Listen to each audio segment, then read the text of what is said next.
happened to y'all? Is that what it is? I guess I just got to chalk it up. Some people are just not going to go. Hey, good to have you. I'm not. There we go. Good to have y'all. I don't want to miss. I don't want to miss any comments or questions. Make sure we don't get any. So hey, good evening, everybody. Whether you're here, whether you're tuning in, whether you're watching this maybe at another time, appreciate you taking your evening and joining us. We're going to take a little bit of time tonight. We're going to kind of, we're really, even more so than what we've done before, we're really going to dive in tonight into some major current events.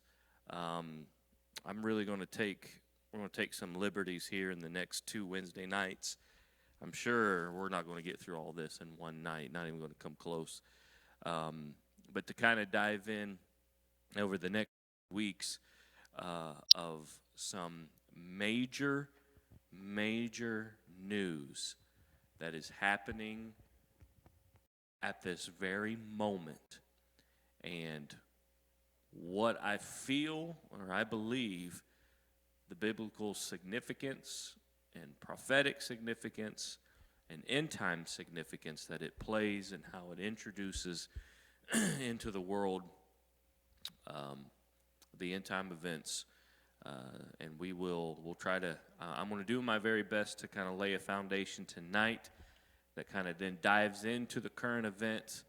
And I thought it would be fitting. We've talked about it several times over the past couple months. It has really come up as a topic, a subject, topic of conversation, and we've just barely touched on it a little bit and probably did more to confuse you than inform you. So I thought it would be good to go back and focus a couple weeks and talk about what all this digital currency and cryptocurrency is all about. Really wanted to dive into it, and by doing so, kind of shed a little light on what role it plays in the Bible, in the end time prophecy, in Scripture, and potentially what the technology that is being created right now, what it means for end time events. I feel very strongly that the news that is going on, the advancements that are being made precisely at this very moment in technology is the very groundwork, foundation, and creativity of what the one world government will use to operate their systems and their currency and the distribution of the mark of the beast. I believe we're seeing at this moment in time the creation of the technology that will bring it to pass and make it a reality, and it's right here. So, hey, we especially appreciate those who came out early for prayer, 6:30. We love to have you come in. I felt a good presence in here, and I had a good little prayer time right there. So I appreciate those coming out and being with us for prayer time at 6:30. So hey, next Wednesday night, won't you come out and do the same with us? And don't forget this coming Sunday, come and be with us. So I'm going to start. I'm going to go back a little bit before we go forward and start diving into some stuff. I want to back a little bit, and if you have your Bibles, I'm going to ask you to turn to 2 different books of the Bible. We're going to go to the book of Daniel, and then I want you to go to the book of Revelation, okay? So the first scriptures that we're going to go to is Daniel chapter 2 and chapter 7, okay? And so before we get into cryptocurrency, before we get into digital currency, before those and what's happening around us, what we're going to try to do is just shed light on what it is, how it's being used, how is something with no value have value, where I feel or what I believe where it's going to. But in order to do that, in order for us to fully understand the reason we are even facing the possibility of a digital currency, is that we can actually find the motivation for why in Scripture. All right? Because God already uses his prophets to prophesy the reason the world wants this to begin with. All right? And we'll find this beginning in Daniel chapter 2. Now, as we continue to dive deeper into biblical prophecy, you're going to hear a lot of references to Daniel, book of Daniel, aren't you? There's going to be a lot of references to it. So for the purpose of tonight, there's really just a couple things that I want to point out. Daniel chapter 2, verses of Scripture here. Everybody's looking at their phones. Yep, I'm there. I'm going to digital Bible. Daniel chapter 2, verses 41 and 42. I want you to. So this is a vision that Daniel has, okay? And in this vision, he has a vision of a man. And from his head all the way down to his feet, different portions of this figure or this statue had different elements that it was made of. Now, when we get deeper into biblical prophecy, that's a major point of reference, but I don't want to cover the whole thing because we will spend the whole night just talking about the image that Daniel saw. But each one of the figure, the head and the stomach and the feet and the legs and the feet, all of them represent periods of time in which there were major nations or kingdoms that ruled or were the superpowers. It's amazing how specific and descriptive of them and how it matches up with world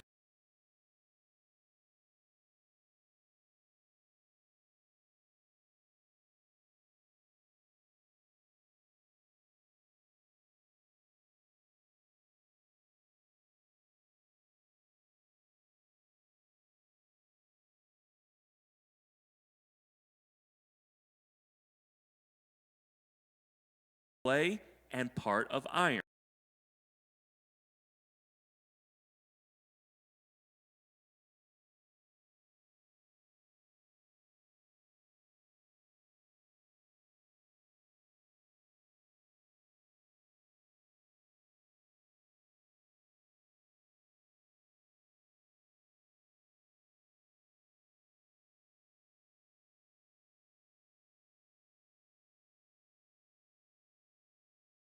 Kingdom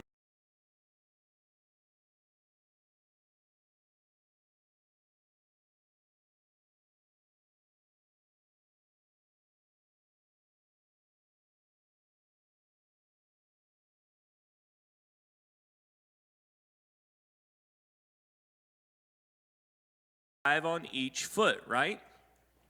So Daniel is saying that the very end time, the last government that is ever referenced in Scripture, which is the final government that God allows before he sets up his kingdom, will be a coalition of 10 nations that will be weak and strong, a mixture of weak and strong, that will try to rule and run the world government. All right? That's what Daniel indicates. Now go with me to chapter 7 of Daniel. Daniel chapter 7, and beginning at verse 16, Daniel has another dream or another vision. And he says, I came near to one of them that stood by me, and I asked him the meaning of all of this dream. And this person in his dream told him the interpretation of what he saw. He said, I saw great beasts, which are four, and I'm not going to get into a whole lot of this, I just want to read it. You can go back and reread it. He says, but I saw beasts, which were four, and there were 4 kings that will rise out of the earth.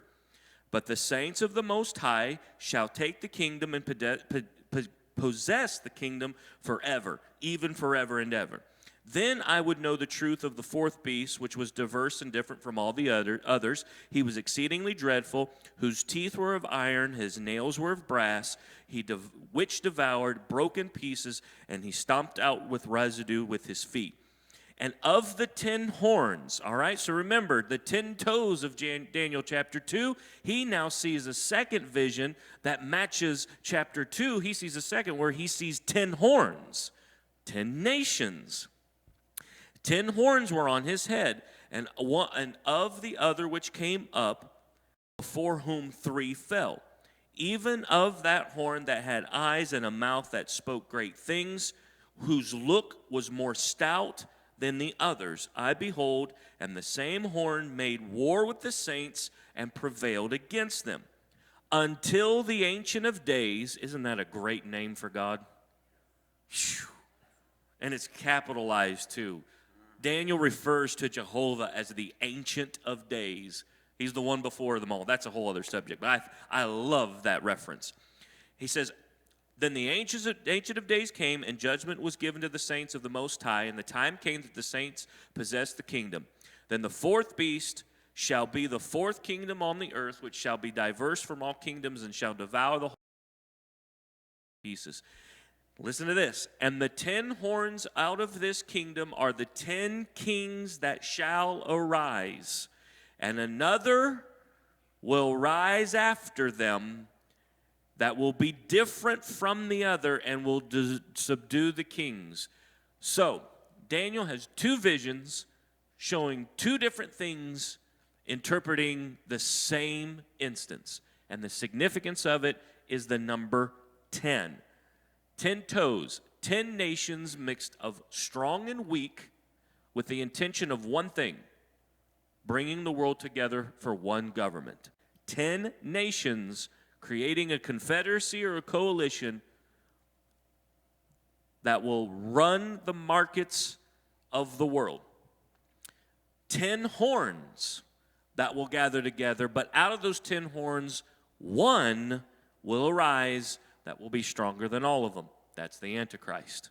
All right? You catching me? I know there's a lot of information there, but what I want you to gather tonight is that Daniel chapter 2 tells us there are 10 toes, 10 nations that will create a coalition to form a one-world government. Daniel chapter 7 says these 10 horns, these 10 nations will rise up, they will be kings, they will rule, but from them will come one stronger than all of them. That's the Antichrist. All right? Go with me to Revelation chapter 13.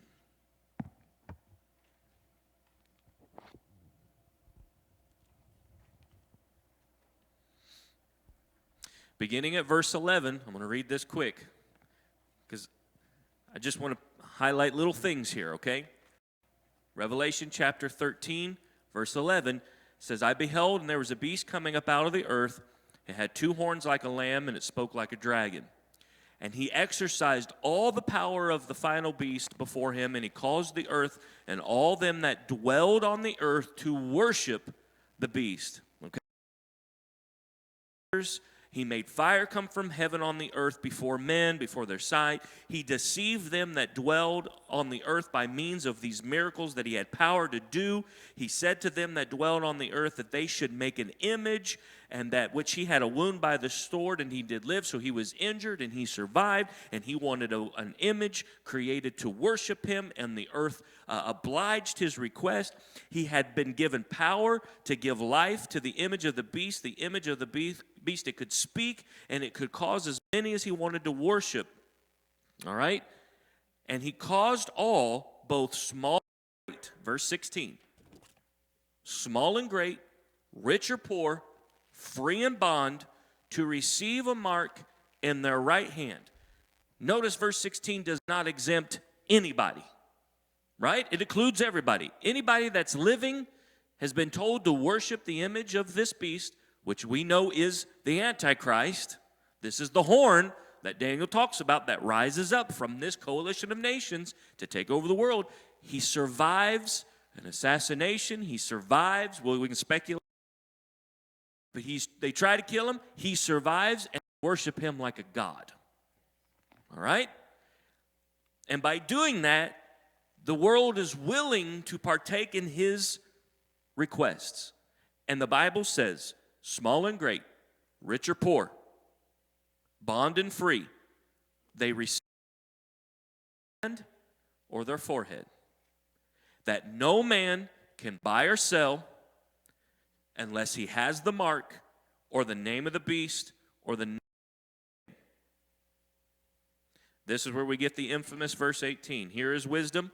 Let him understand the count of the number of the beast, for it is the number of a man, and his number is 666. All right? What did I say all that for? To establish why we're talking about cryptocurrency. That may seem like, I want to point something out to you very important. Before we can understand why digital currency and cryptocurrency is even going to happen, is you have to understand something. Daniel prophesied it. It's in the book of Revelation. There will be a one world government, a one world rule, a one world religion, and all will be controlled by this coalition of 10 nations ruled by the Antichrist himself, who eventually in time, through the tribulation, will be worshiped and looked to as a god. Catch all that? So why are we talking about cryptocurrency? The technology to make all this possible has already been created. And it's being presented to us in a fashion of safety and convenience. We look at it and go, how could people for years, since its existence, we have always talked about 666 and the mark of the beast. You know, Hollywood uses that term. The world uses it. They know the phrase. They know it. If we've been harping on it for generations, how could the world be so uninformed to accept it? Well, very easily. There's no other option. And it's presented that it's for your benefit. It's for your livelihood. Catch verse 17 of Revelation 13. No man can buy or sell. You know what that means? It controls your money. It literally controls your money. The convenience of doing digital money will one day prevent people from even eating their next meal. And it's already created. And I don't mean created like it'll go into effect in 5 years. It's in effect now. We're just counting down the moments until it's adopted by all governments, and we're forced to do it. All right? I think part of the reasoning there's a little hesitation going on right now is because you've heard of the cyber attacks in which they're troubling the waters. They're getting the bugs out of the system right now by introducing the bugs. And once that's cleared, this will become a solution to like, well, now we can really go ahead and proceed. So there's a big influence going on with ransomware now, where companies are being held at ransom with their data. Anymore, the currency almost is your information, because look what they're doing with the information about somebody. You know, they can impersonate someone. You know, if you don't watch your credit report, or if you don't, keep an eye out, if your score starts dipping and fluctuating, that can be a potential. If you're not watching your credit bureau information, somebody could be in there taking your name, your social security number, all of your personal data, and emulating who you are. So, and in order to eliminate that, there's going to have to be a solution, which will be the mark of the beast, or an identifier in which nobody else can take that from you. You'll have to have an identity. We all have most in the U.S. have a social security number, but it's going to be a different identity which is going to be more proven. It'll be somewhat of the within the hand or the head identification, something of a permanent measure. So And that's a great segue to my next, because I'm gonna rail and beat up on politics here for a few minutes, okay? Just because this is what's happened in my lifetime, and I've watched it happen. This is a great segue into what I was getting ready to say.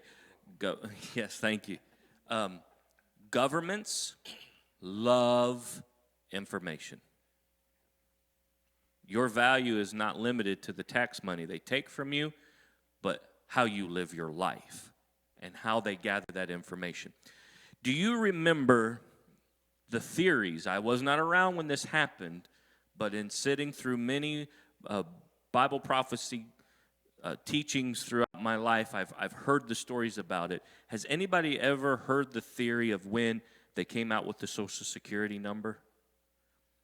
That a lot of people in the church were convinced that was the mark of the beast. Yeah. Did you ever remember? Have you ever heard that, or did anybody tell you that over? Okay, so I remember that when I was young and I was a teenager, that I heard. I'm not saying you believed it. I'm saying that there. People that I went to church with said that when they were young, that their parents, when they found out when Roosevelt announced the Social Security Administration that everybody was going to be assigned a number, that the church in the 40s was like, oh my goodness, the mark of the beast is here. You know, that, and they really rebutted against it. Little we know, that was just the beginning. You know, it was such a little jump into, a little step into what we're going. So, governments love information. They adore it. And they want to know everything about you. Now, this is probably something a little more fresh in your life, in your mind. Does everybody remember where you were on September 11th, 2001? Yes. You remember where you were? You remember what you were doing? Right? Everybody could tell the story. You knew where you were sitting. You knew how you saw it for the first time. You know who told you. You know what precautions you took. You know what happened. And you knew the shock all the way up to the first Sunday after it happened, right? Okay. Does anybody remember what happened on October 26th of 2001? Of course not. Nope. Nobody remembers that day because it was done so quickly, with ease, and without any opposition. Congress passed something called the Patriot Act. And it was there. Now, I see people that were in government. I know which ones were working government. Like, yep, I remember it. Yep. Seemed to be so much bipartisan support. Everybody was behind it, and all you had was one or two little kooks. There was like, no, we can't do that. People like, if you remember, Ron Paul, he was the biggest.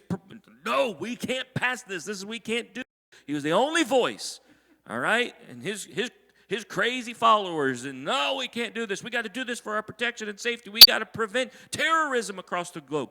What we didn't realize is that when President Bush signed it into law, it enabled the government to perform record searches of individual citizens. It could pull your records without a warrant. It could do secret searches of your possessions without a warrant.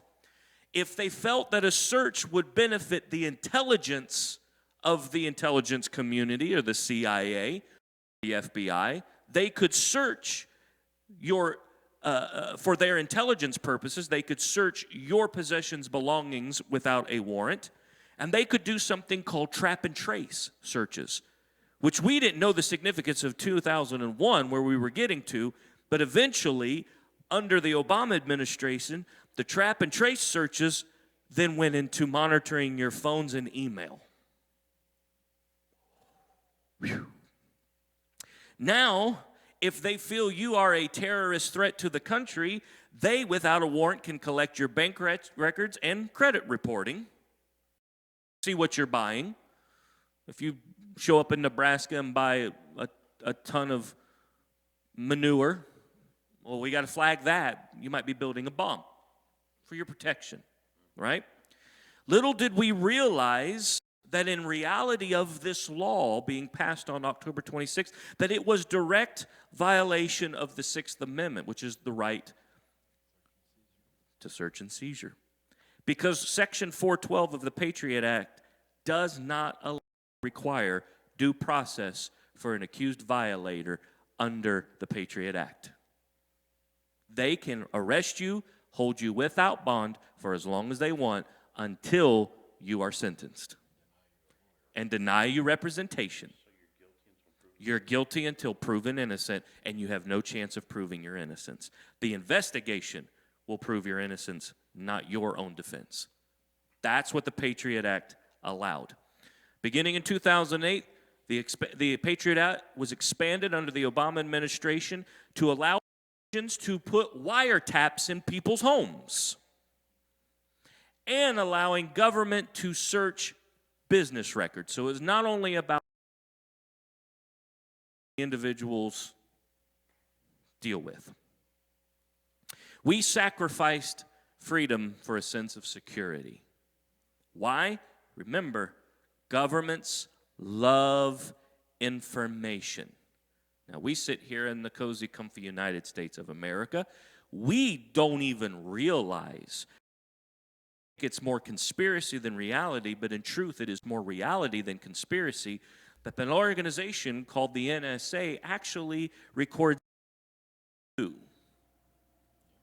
your phone calls, the camera on your laptop, the camera on your cell phone, on YouTube on your cell phone. They can watch it with you. They can listen to any phone call you're making to an international country. If you have a phone, if you have a TV, if you have access to a camera within your home, they can view through it. That's the NSA. If you don't believe me, look up a guy by the name of Edward Snowden.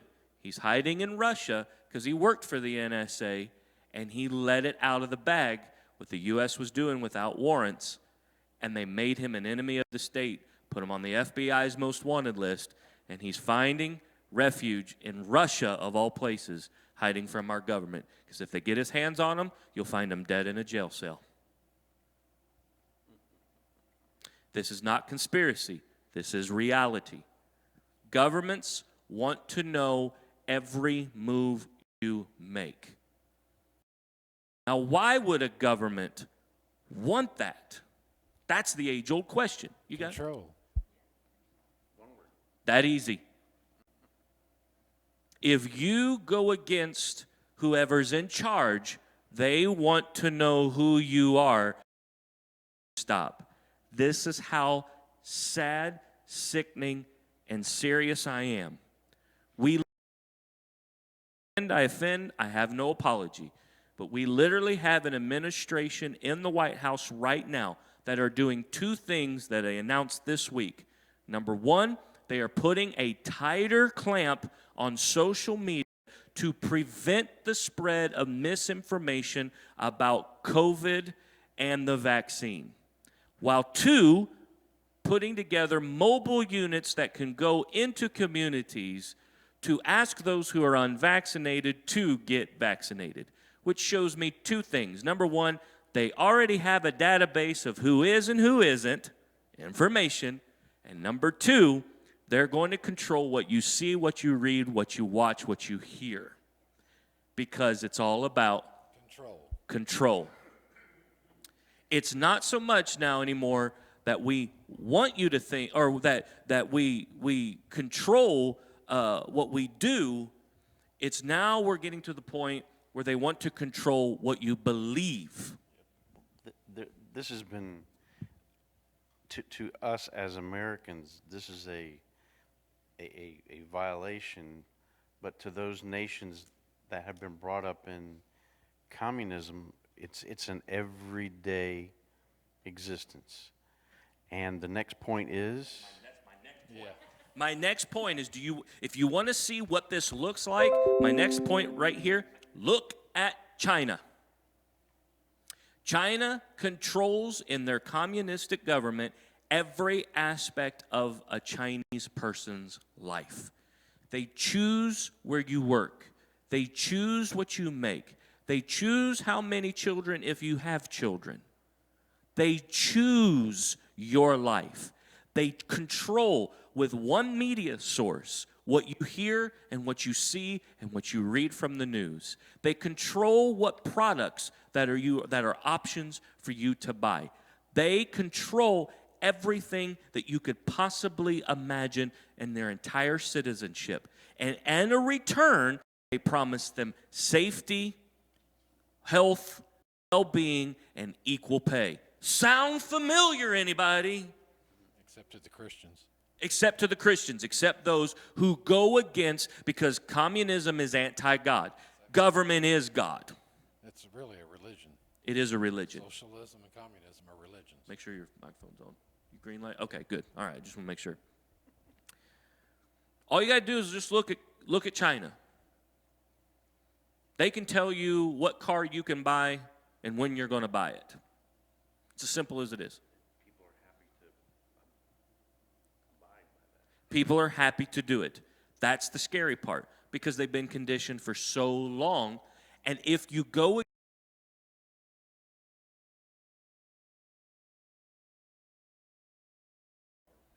it's amazing when you have an unarmed citizenship what you can bend them and make them do.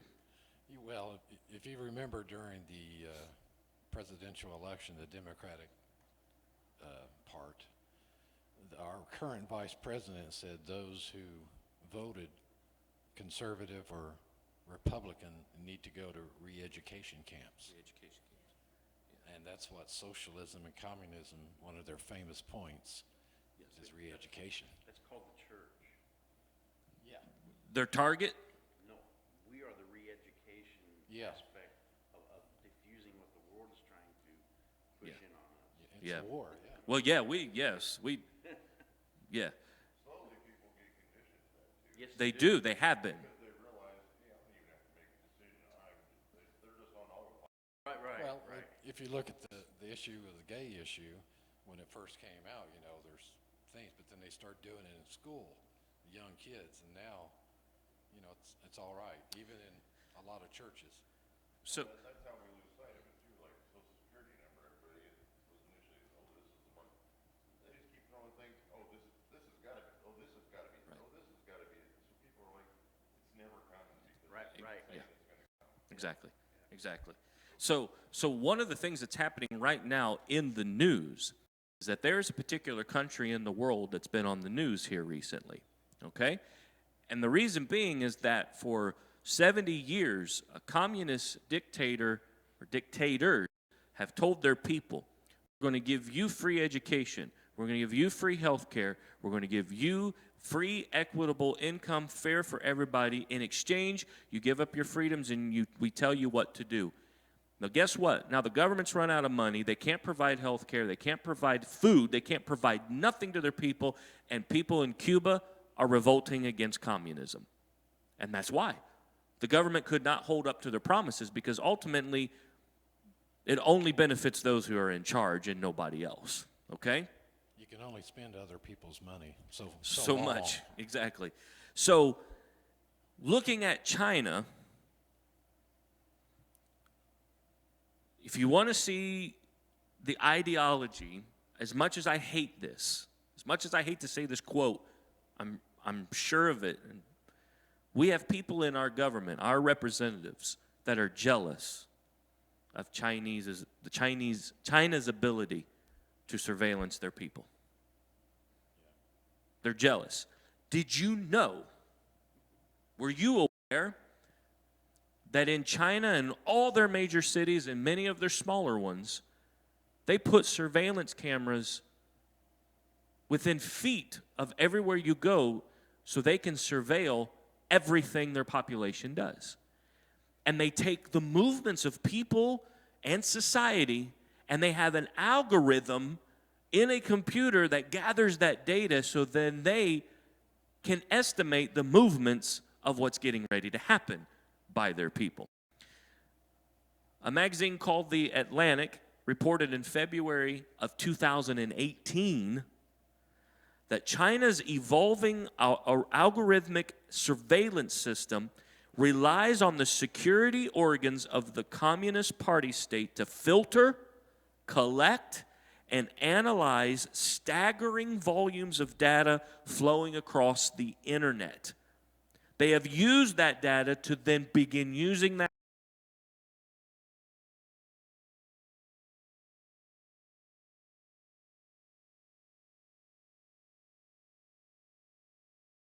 China originally planned to develop what they called the Golden Shield, a surveillance system allowing easy access to local, national, and regional records on every citizen. This ambitious project has so far been mostly confined to a content filtering firewall which prohibits, get this is what, so China gathers this information, and then they have built a firewall that prohibits any foreign internet sites, including Google, Facebook, and all news organizations, from filtering it. So guess how Google, Facebook, and organizations are able to monetarily maximize on this? Follow me here just for a second. If China has set up a firewall that prevents Google from getting into their system, how can Google make money off China? They have to then agree to their demands to get welcome in, and they have. According to Freedom House, an independent study, China's level of internet freedom is already the worst on the planet, and that was 3 years ago. Now the Communist Party of China is finally building, this was 3 years ago, an extensive multi-level data gathering system that it dreamed of for decades. Guess what? It's in full effect now. They can guess and strategize and can tell you in a week's time what any city and their citizens will do, their shopping patterns, their work behavior, their grocery store runs, and all the data. They can anticipate everybody's move before it happens. Because of why? Control. Thank you. You know, there was a television show a few years ago, I can't remember the name of it. It was on CBS. It was a series that was about the exact same thing. Person of interest. Person of interest, yes. It was, the intent was that there were cameras everywhere watching everybody for the intent of catching Perpetrators. criminals. Yes. But that is probably more real. Yeah, that wasn't science fiction. No. Most science fiction comes from something that was reality that we don't know about. Yeah. You know, for years they said there were these flying saucers and UFOs in the sky all over the place. I hate to break it to you, but just go over here to the Air Force Museum right here in Dayton. On the lower level, there's one sitting in there. It's a silver round saucer. I got pictures of it in my phone. I can show you. It's sitting right there on the floor. It is a round, or it's a circular disc, silver saucer with one bubble on the top that a guy can sit in and fly it around. Well, of course they were seeing flying saucers. It wasn't aliens. It was the United States Air Force testing different airplanes and different styles. Man, they made a whole genre of movies just based upon something the government was already doing. I'm just saying, if you think there's flying saucers and there's aliens in them, they're not aliens. It was your government, and it's sitting right over in the museum, sitting on the first floor. You can go look at it yourself, all right? That's all I'm saying. So, I am theorizing, because I can go every day, all day long when it comes to conspiracy theories. But I am exceptionally perturbed at the prospect of having somebody knocking on my door to tell me I have to do something involving my health because they have me on record not adhering to something. Is this potentially records? So, why did I read the book of Daniel? Why did I read Revelation? You have to understand that government's desire is to establish a one-person control, a one centralized head of control. And the only way possible to do it is to be able to gather information of every single person and control what you see, what you hear, what you read, to get you to believe that when the day comes, you can pledge your allegiance to that control. So, What else? I'm heading to your next point. I don't know where it's at, but what else can do that but to begin to deal with the human emotion and bring fear into our living rooms and implant that such a fear that we're willing to give up anything and everything in order to not to have a sense of security, and that the COVID shot or whatever is to come will seem to be the solution. But we're finding out that through the hastiness of these it's still under trial. It's not formally 100% approved. It's still under a trial status, emergency status, and people are willing to give up their freedom to choose. I mean, it's up to you to choose. You know,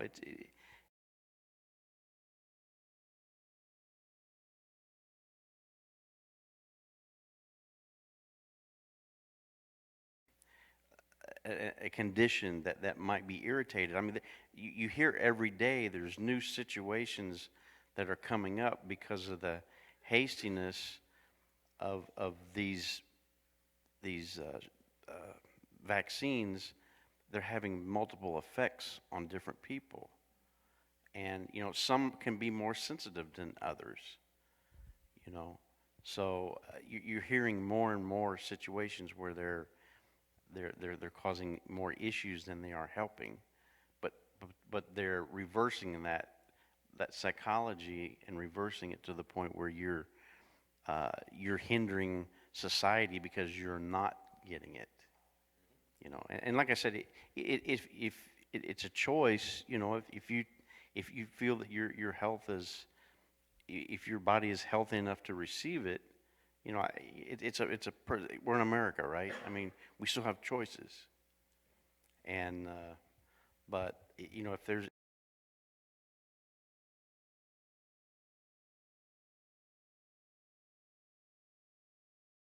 I don't want to have it create a worse condition than having COVID. So You always hear them say, "What's for the greater good?" yeah, for the greater That's and as Hillary Clinton wrote a book, "Takes a village to raise a child." That's all socialism, and they want to control everything, and they'll do whatever it takes to get it. now don't get me wrong. I don't want to get into, you know, oh my goodness, they're talking about political figures and they're a bunch of anti-democrats and I ain't going to listen. I ain't going to I don't care what party you're affiliated. It doesn't matter. They're two wings of the same bird, okay? That's just my humble opinion. I want to say this in regards to the COVID. This is just my opinion.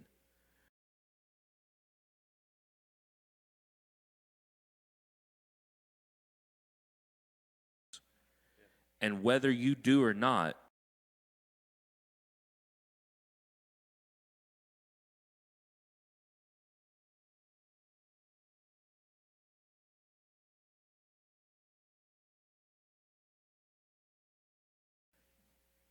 or any other pertinent health information, that's nobody's business but your own.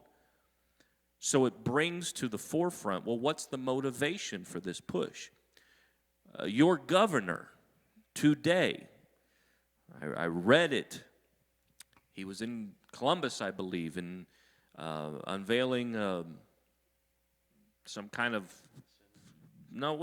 they opened a factory or they opened something, and he was there for the ribbon cutting ceremony, and He used his time to stump for a vaccination, and his exact words, you can read them yourself, okay? His exact words were, we've got a situation here in Ohio where we have people that are vaccinated and they are safe, but we've got people who are unvaccinated and they are not safe. And those who are not safe are causing problems for those who are safe. Now, I want you to think about that for a second. What sense does that even make? If you are safe, then you're safe whether you, if I'm safe, then I'm safe regardless if you are or not. If a tornado's coming and I'm in a tornado shelter, am I risking the tornado by not allowing you in the shelter? No, it makes absolutely no sense. So, the motivation is not about the fluid that they're injecting in you. It's the compliance and the database.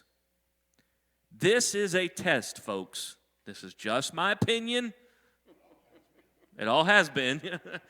This is just my opinion. You ready? This is the test of this nation to see who is going to do what the government tells them and see who won't. And you better believe that the divide of those two different people are very obvious as to who's who. This is about recording, taking your information, getting you in a database, and then seeing who's going to just, at the drop of a hat, do what they're told and who's not. Who are we going to have follow and who are we going to have to coerce? Because as far as I know, what I've read, that by the 4th of July, the president had said he wanted 70% of the population of the U.S. to be vaccinated, and we're sitting at like 46, 48%. We're way off the mark.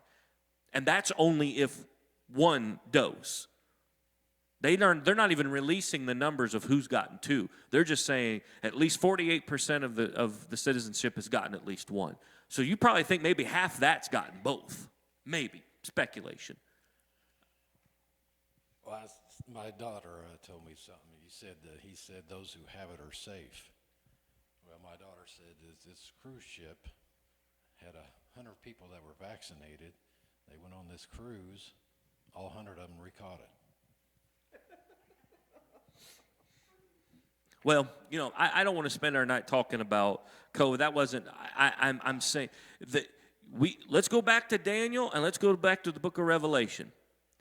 How will people willfully lay down their liberties and their rights? Because number one, they'll be conditioned, and number two, they won't be given a choice. If you notice when we were reading in the book of Daniel, it said that the church will come against and he will overcome the church. Yeah, then Revelation said that he's given power over those who will not take it to kill them. That's why it's so important we be ready for the rapture. Because in order to conform, you will be coerced. And coerce is just a nice way of saying life or death. All right? So, Pastor, why did you go? Resistance is futile. Why did I go on all this? To show you that the technology of creating one world and a system that flows in one direction already exists, and we see it in digital currency. What is digital currency? It is any type of money or money-like asset that is managed, stored, and exchanged between entities using digital computer systems, especially over the internet.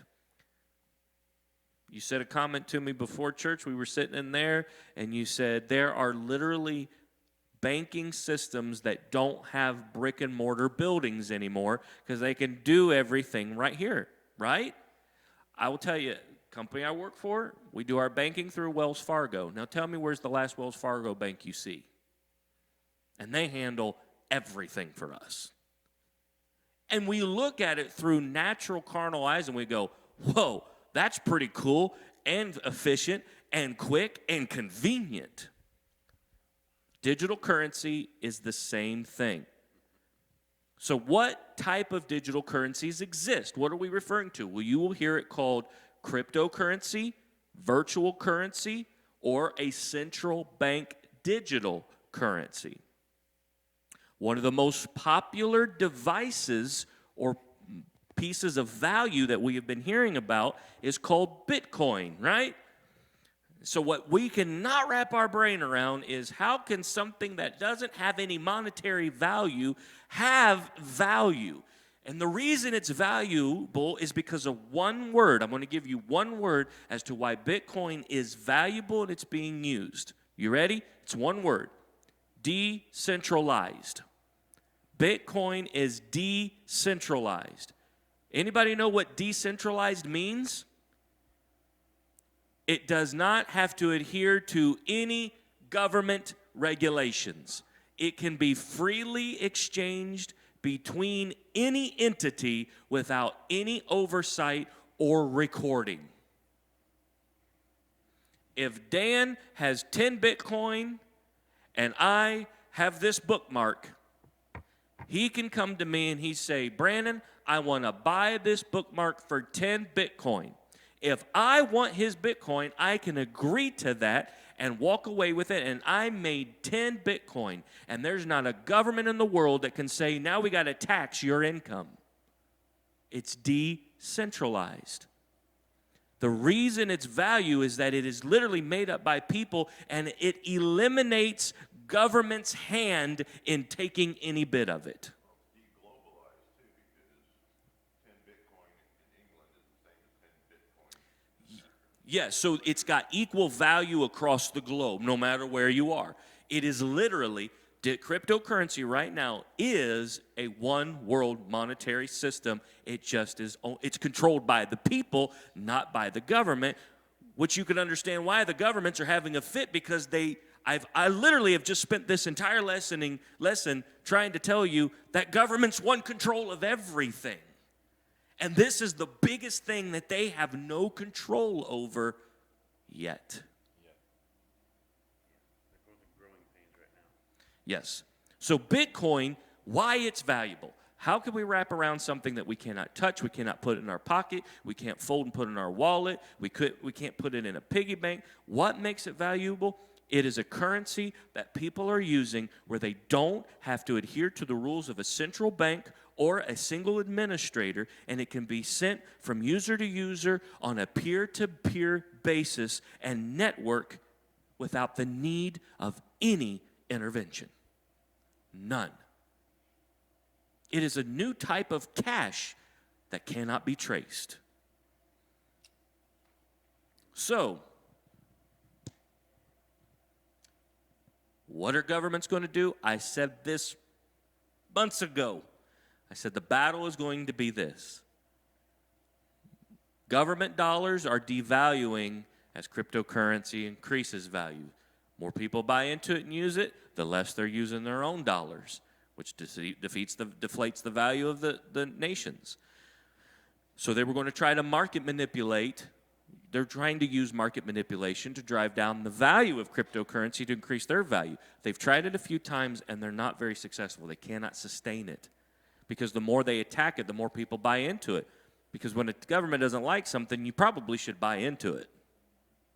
Now it's so expensive, it's usually $32,000 US for one Bitcoin right now. Yeah, we've missed the boat. Unless we're all sitting, all of you just got rich and I didn't know about it. We've missed the boat on investing in it. So, this is what you're going to see next. I'm telling you right here, right now. This is what you're going to see. There is only one option left to beat cryptocurrency, and that is to make their own dollars crypto. It's the only answer. They're not going to beat it in an open market, because the voice of the people, notice this, the voice and the will of the people is always stronger than the voice and the will of a government. And that's why cryptocurrency is beating these nations in value. So the only way you can combat it is that they get rid and stop printing paper. I'm going to prophesy something to you, not because I'm anointed or have the Holy Ghost all over me, but I'm going to prophesy something to you that is already true. Cash is no longer king. It's over. It's done. We are on the road, and it will happen. If the Lord does not return, all of us in this room will see the day where you will no longer be able to draw dollar bills from an ATM. It'll be worthless. It'll be meaningless. So we've got some news stories. Go ahead. Do you have it? I didn't bring it up. So just tell them, this is not global. This is local. No. Here in Ohio at Kings Island, I think it's in July. I don't remember the exact date, but sometime in July they're going total cashless at Kings Island. So Kiosk there where you can get your crypto. yeah. So they'll not be having so you won't lose it going on the rides. You won't lose your cash. Convenience. Safety. Yeah. So, you won't have to carry your fanny pack anymore with your money in it. Right? Boy, those were the good old days at Kings Island when everybody was wearing fanny packs. It was just easier to carry it. That's true, though. Anybody ever lose a hat on a ride or a phone? Yeah. So we're getting ready to go into a war of digital currency versus paper currency. And what you're going to start hearing about is how expensive it is to print money. That's going to be the angle. If we stopped printing money and we stopped stamping coins, the country would save amount of money, let's say $5 billion a year they'll save and not having to do it, as if they would apply that to anything good. They're like, hey, we saved $5 billion. Let's go send it somewhere else that doesn't need it. That's probably what they would do with it. I mean, hey, what's $5 billion when you're already $30 trillion in debt? Yeah. Don't get me started on that. But so there's going to be the war, digital versus paper. Well, man, we now live in a germaphobe society.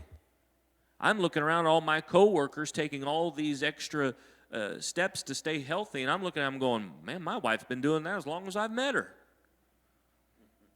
Blue gloves, face masks, hand sanitizer every corner, washing your hands.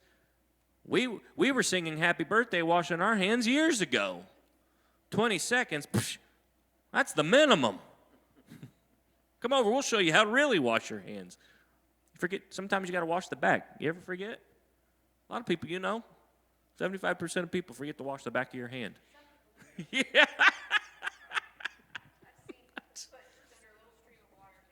Yeah. Oh, and yeah, washing does. If you don't use soap, it's not washing. It's just getting your hands wet. Just throwing that out there. It's a start. It's just well.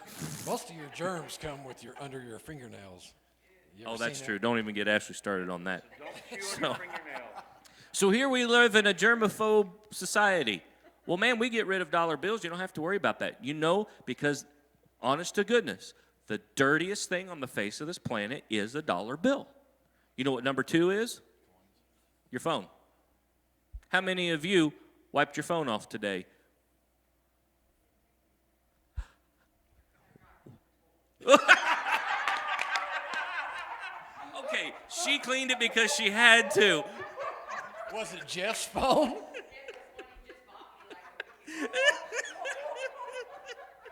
Okay. Was not expecting that answer. All right. So Oh, Jeff. Keep me in your prayer. So, yes. So we have a custom at home. We have 70% alcohol and cotton ball swabs. And when I come home, that's the first thing I'm told to do. Did you clean your phone? Honey, we've been married for years. I'll remember. You take that cotton swab, you take it all apart, and you clean every corner of it. Because money is the most... So what am I getting to? Why am I going on that rampage? All right, well, let's get rid of money because, hey, we don't want to spread COVID. And we're going to save $5 billion a year without having to print anymore. The Boston Globe is already reporting that the U.S. is gaining momentum for the dollar to go digital to counter the Bitcoin and cryptocurrencies. Boston Globe's already, see, news. Let me tell you something. The major news organizations, they're given what they're told to report. They don't come up with it on their own. All right? We're being prepped and primed. Oh, they're already talking about it. Bloomberg reported in June, a month ago, that a man by the name of Sam Altman, these guys know who I'm talking about because they shared me the article with me. He's founder of a company called WorldCoin. And guess what he designed?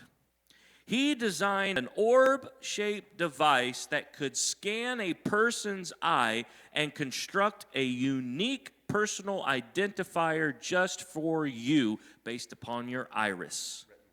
A retinal scanner. What does he want to do with that? Now look at all the possibilities in the world that you can do with that technology, but yet he was motivated to invent it for this person. To use it for cryptocurrency and to spread money equitably. Somebody creates a device that can scan your eye, and the only reason they want to invent it is for money, to trade money with people? Like there's no medicinal value, there's no medical value to it for doctors to, no, I want to do it for a World Bank. Right. And he did it because he was inspired by something called the economic theory known as universal basic income. Anybody ever heard of universal basic income? Real quick, I'll tell you what that is. It's government giving everybody the same exact money so it's all fair for all people. You don't need to work anymore, but you and your neighbor, you're both going to get $2,000 a month, and you can buy everything you need with that. Nobody has to worry about being rich or poor anymore. This guy raised $25 million and devised a retinal scanner that can create a personal identifier for you with your eye just so everybody can get $2,000 a month? Please. Something's not right about that. No way that that's a motivation. When it goes out, let me know I'm done. Al Jazeera reported 2 days ago, in their actual article, they said this: cash is no longer king. See, I told you I wasn't being prophetic because of the Holy Ghost. I was doing it because Al Jazeera reported it. The Digital Currency Initiative at MIT, no small school there, no, is working with the Federal Reserve Bank in Boston, because MIT is Massachusetts Institute of Technology. They are working on research to jumpstart the hypothetical monetary shift in an experiment called Project Hamilton. What the Boston Fed president said is that he's coming up with a future called Fed coin. Real creative there, huh? Fed coin. And it would mix features of Venmo and Apple Pay. Venmo and Apple Pay are just devices that you can pay other people electronically. It's like writing a check but doing it digitally. It takes money out of your account, deposits it directly into their account. You know what PayPal? Okay. That's literally what Apple Pay, Venmo, PayPal, it literally electronically takes the money out of your checking account and it puts it into their account. It's exchange of cash or check without even having to write anything, all right? So he's coming up with a Fed coin. Now listen to this. It's launching this year. And he's doing 5 different pilots to see which one works. I'm trying it out. Here's where I got sick. Among the suite of controversial solutions envisioned by progressives is a proposal that was presented by none other than Senator Sherrod Brown. And his provision is to set up a Fed account for your Fed coin, which would be a digital dollar wallet for every American to receive benefits and to make payments. It's already there, folks. Did I steal your notes? I'm so sorry. What I loved, now if that's not a bad idea, here's where the idea really went way off track, all right? So the government's going to set up a Fed account to track your Fed coin so you guys can do business among each other, and the government can send you your Social Security checks and your disability payments. convenience, safety, protection. Here's where it goes off track. This, if you thought you were already listening to a bad idea, listen to this. Bernie Sanders and Kirsten Gillibrand then suggested to have the U.S. Postal Service be the retail banking center.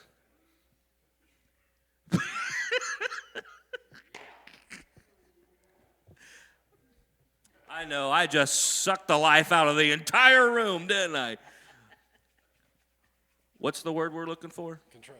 Go ahead. Well, I say in that article, it said one of the bad things about it, it will cause surveillance and consumer data gathering. And you will get it, they will get it in real time. It will not be delayed, real time. Good point.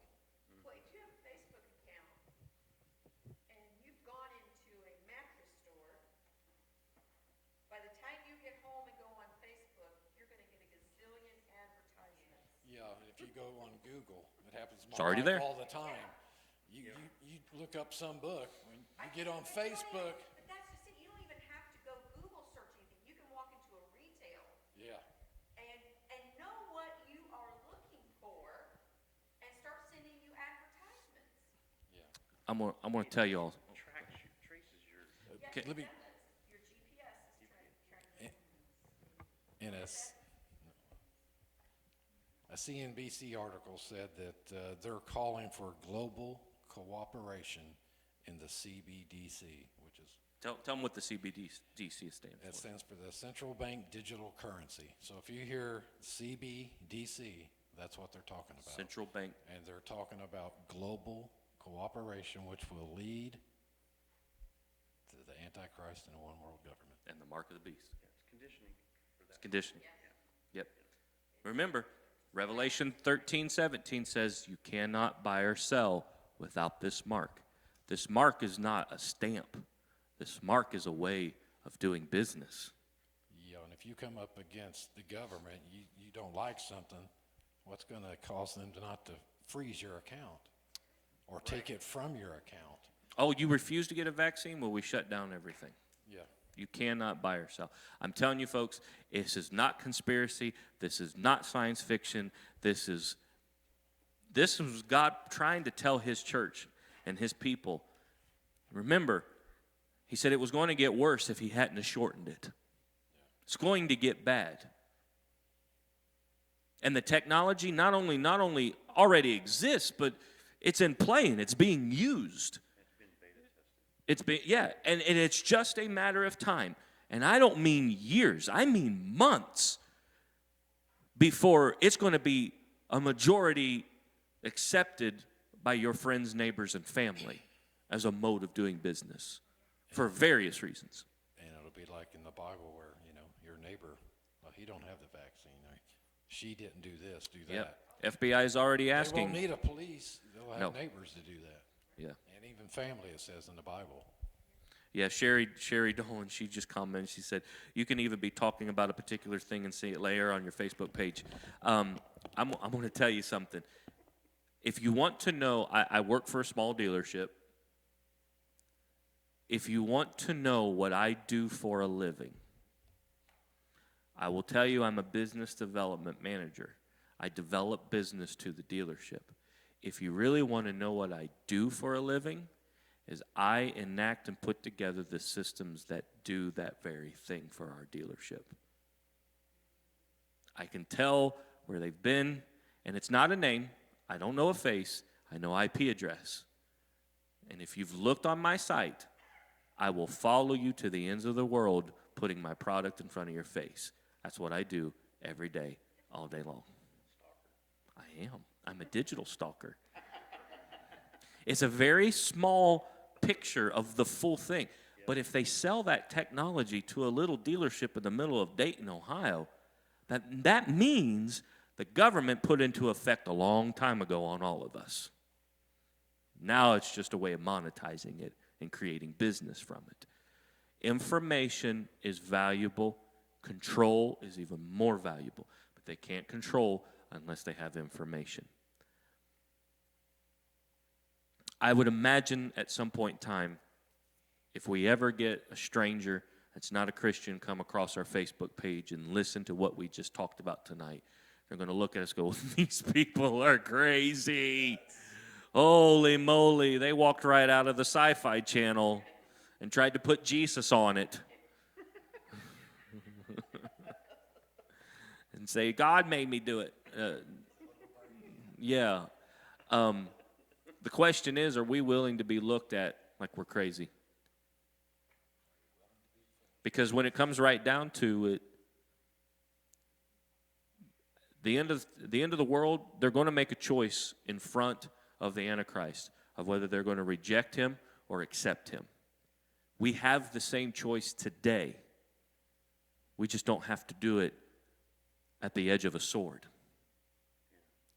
So do it today. Make your heart right with God today. And as there were others that approached Jesus, and they came to him in the Gospels, and they said, Jesus, I want to follow you, and I want to go wherever you go, but I need to go and spend time with my mom and dad and let them know what I'm doing. And he looks at him and he goes, well, then you better stay there, because you're going to have to deny them if you want to follow me. He haven't had one man come and say, well, I need to go bury a loved one. He said, well, let the dead bury the dead. Come and follow me. You're going to have to make the hard decisions, the ones that hurt the heart and mess with the emotions, to follow Christ, because you are the crazy one. This is fate. We're the crazy ones now. We're the minority. We're the crazy ones. We're the ones that can't be controlled and want to be coerced. We will not bend. We will not bow. We will take the 3 Hebrew children as our motivation in this day and time, and we will not bow, because all the things that are happening around us are not there necessarily to defeat us, but that God set it in place, and he's given us nuggets in his word to prepare for it, so that when we can see it, we can make sure our heart is set on heaven, that I will not be controlled by the threats and the manipulations of this world, but I will be led and guided by his Spirit that he has placed within me. I'm going to make sure my heart is ready. I just wanted to take this evening and go over that cryptocurrency. It sounds crazy. It doesn't make a whole lot of sense, but not only is it here, not only is it real, it will become a way of life in our lifetime, and we will see it. And more than likely, we will use it. We will use it in this lifetime. It is happening faster than we can comprehend. And you are seeing the war that is taking place right now, especially when global economics is such at a weak point right now. Yeah, this is our test to walk by faith instead of by sight, because the world is very logical. You know, they want to see it to believe it, but that's not what our word tells us. We're to believe it so that we can see the real truth. You're right. You're right. I can't say it any better. I'm going to end it on that. God bless you all. We love you. We appreciate you for joining us in person and on Facebook. We hope that you are encouraged, that you are instructed, and that we hope we see you this coming Sunday. Come out and be with us 10:30. We'll have breakfast at Community Cafe, 11 o'clock for service. Be ready to worship. Be ready for the word. Be ready to spend time in the altar as it's time to get ready for Jesus coming back. So we love you. God bless you all. Lift somebody up this week. We'll see you Sunday.